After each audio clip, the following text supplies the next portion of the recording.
Hi, I'm Gabby Donald, VAT partner here at Blick Rothenberg.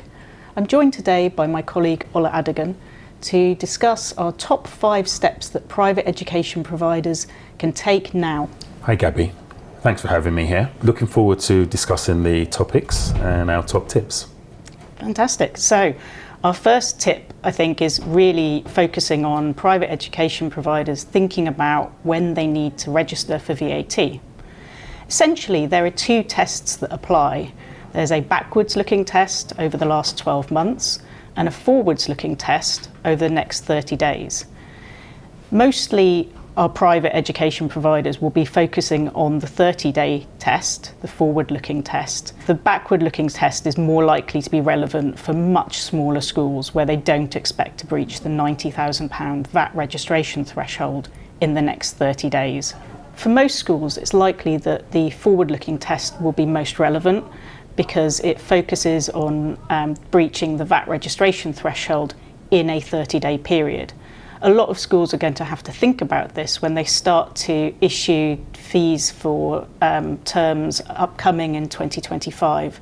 They're also going to have to take into consideration other income that they might receive as well, and particularly where they get the payment up front. These factors are going to have to be taken into consideration in calculating when they need to register for VAT, when they need to notify HMRC. That brings us nicely on to the topic of the second tip, which is the need for schools to review or carry out a systematic review of all their income streams. They could potentially have different VAT treatments. So for example, you'll have the core private education, which will be the main source of income normally, but you may also have things like after school clubs, accommodation, school uniforms, and things that are closely related to the actual education that's been provided. School trips is another one. You've got other items like bursaries. So it's very important that a systematic review is carried out because firstly, they need to get the VAT treatment right, and also they're going to be invoicing parents for these costs, and they want to have these itemized correctly on their invoices. Yeah, it's a really good point, Ola. Parents will want the confidence of knowing that they're being charged correctly for the fees that they're incurring for their children's education. It brings us also nicely onto our third top tip, which is that schools will also want to really understand what VAT is going to do to their cost profile. And an important point that they need to consider is what's the VAT treatment of the costs that they incur? And does the change in the VAT status mean that this VAT is now recoverable? So alongside your systematic review of their income streams, they also want to undertake a systematic review of their cost base to understand whether VAT that they incur relates to taxable education supply and is therefore recoverable, or whether it relates to one of the supplies that will remain exempt and will continue to be a cost to them as an organisation. So this is another detailed piece of work that they're going to want to do before they actually start charging VAT. That brings us on to our fourth tip, and that would be with regards to historic capital expenditure, even current capital expenditure and future capital expenditure. And that is normally quite a significant cost, which is potentially a VATable cost. With private education becoming subject to VAT, there is the potential for the schools to check their historic position with regards to capital expenditure that falls under the capital goods scheme. So that would be expenditure such as refurbishments of £250,000 exclusive of VAT, upwards of that. The capital goods scheme is really focusing on capital expenditure. Depending on the use of that over a period of time, which is normally 10 years, the schools are allowed to adjust the VAT that they recover. Now, if it's historic, initially they would not have been entitled to recover that VAT.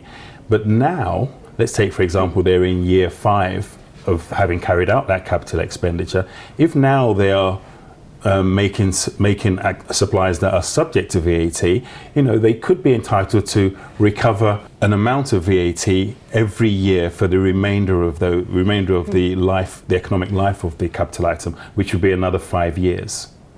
Okay, that's really interesting, Ola. So if I'm hearing this right, what this means is that schools have the opportunity to look back over their capital expenditure. So whilst the adjustment is only effectively 1/10 per year, it should all be upside. So definitely an exercise that's worth doing. Absolutely, it is. So I think this brings us on to probably our last top tip, which is for schools to think about their VAT processes. So we've talked in a little bit of detail about some of the upfront work that schools will need to do in order to be ready for charging VAT. The last thing is obviously thinking about how they will prepare and process VAT through their books and records and how they'll prepare the VAT return. So that's going to involve thinking about setting up processes, who's going to prepare and file the VAT returns, whether they do it in-house or whether they appoint an agent. And lastly, of course, making sure that they're able to file those VAT returns in a Making Tax Digital compliant manner. So it sounds like overall there's actually quite a lot that schools can be doing now to get themselves ready. Yes, it's a very delicate time for schools providing private education. And you're right, this is new, and they need to have their systems in place as well as the people in place, and maybe outside providers will provide the initial services. But it's very important for all these 5 points to be considered by the schools. Thanks, Ola, that was really interesting. If you'd like to find out more about VAT in private education, please contact either Ola or myself or your normal Blick Rothenberg contact.